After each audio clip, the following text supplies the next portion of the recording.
लोगों ने जमीन पे चलने वाले होवरबोर्ड के बारे में सुना होगा, लेकिन क्या आप लोगों ने कभी हवा में चलने वाले होवरबोर्ड के बारे में सुना है?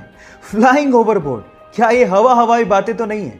जी नहीं, ये हवाई बातें नहीं है, बल्कि इसे बनाया जा सकता है।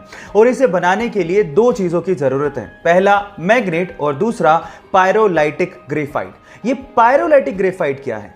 ये एक ऐसा सब्सटेंस है जो कि मैग्नेटिक फील्ड में आते ही डायामैग्नेटिक सब्सटेंस की तरह काम करता है, यानी कि मैग्नेटिक फील्ड में आते ही ये मैग्नेट के अपोजिट डायरेक्शन में फोर्स अप्लाई करता है और हवा में ही रहता है। मजे की बात यह है कि मैग्नेटिक फील्ड के अपोजिट डायरेक्शन में फोर्स अप्लाई करने के बावजूद भी उस मैग्नेटिक फील्ड को ये छोड़ता नहीं है और हवा में ही तैरता रहता है। इसी खास बात की वजह से फ्लाइंग होवरबोर्ड बनाए जा सकते हैं। जब प्लेन क्रैश करने वाला हो तो क्यों ना सभी यात्रियों को अपना अपना पैराशूट दे दिए जाए ताकि वो अपनी जान बचा सके। फिर एयरलाइंस वाले ऐसा क्यों नहीं करते? उसके पीछे के 3 कारण हैं। पहला कारण, पैराशूट बहुत ज़्यादा भारी होते हैं जिससे ईंधन की खपत बढ़ जाएगी, और दूसरा, पैराशूट बहुत ज़्यादा महंगे भी आते हैं। दूसरा, पैराशूट को चलाने के लिए इनिशियल ट्रेनिंग की ज़रूरत होती है जो कि ज़रूरी नहीं कि हर यात्री के पास हो। और तीसरा, पैराशूट पहले मैं खोलूंगा मैं कूदूंगा, पहले मैं खोलूंगा मैं कूदूंगा, इस चक्कर में कोई कूद तो नहीं पाएगा, लेकिन प्लेन में भसड़ ज़रूर मच जाएगी।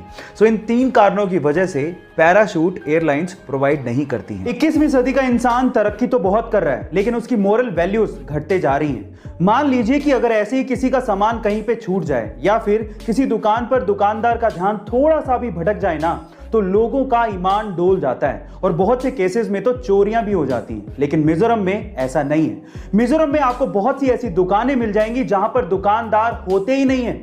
वहां पर सामान जरूर होता है और उन पे प्राइसेस लिखे होते हैं, और अगर आपको वो सामान चाहिए तो आप सामान लीजिए और उसके बदले में जो पैसे हैं वो पास में रखे मनी बॉक्स में डाल दीजिए। इस संस्कृति को नगालो डावर संस्कृति कहते हैं और ये ट्रस्ट के प्रिंसिपल पर काम करती है। गाइस, क्या आपको भी ये लगता है कि आपकी सिटी में विश्वास का ऐसा व्यापार चल सकता है? कमेंट सेक्शन में जरूर लिखेगा। अगर मैं आपसे सवाल पूछूं कि अर्थ पर अब तक का सबसे ओल्डेस्ट लिविंग क्रीचर जो कि आज भी जिंदा है वो कौन है, तो आप लोग क्या कहेंगे? चलिए मैं आपको इसका आंसर बताता हूं। अगर हम लोग इंसानों की बात करेंगे तो ये रिकॉर्ड है जापान की एक लेडी के पास जिनका नाम है केन टनाका। उनकी उम्र है 118 साल। लेकिन इनसे भी कहीं ज्यादा ओल्ड है एक कछुआ जिसका नाम है जोनाथन, जो कि 1832 में पैदा हुआ था। जी हाँ गाइस, आप ठीक सुन रहे हैं, 1832 में वो कछुआ पैदा हुआ था, जो कि आज के टाइम पे 189 इयर्स का है, जिसकी देखभाल सेंट हेलेना की सरकार कर रही है। गाइस, आपको ये इंटरेस्टिंग फैक्ट कैसा लगा कमेंट सेक्शन में जरूर लिखिएगा, और ऐसे अमेजिंग वीडियोस के लिए शेयर, सब्सक्राइब एंड लाइक। मिलता है अगली वीडियो में।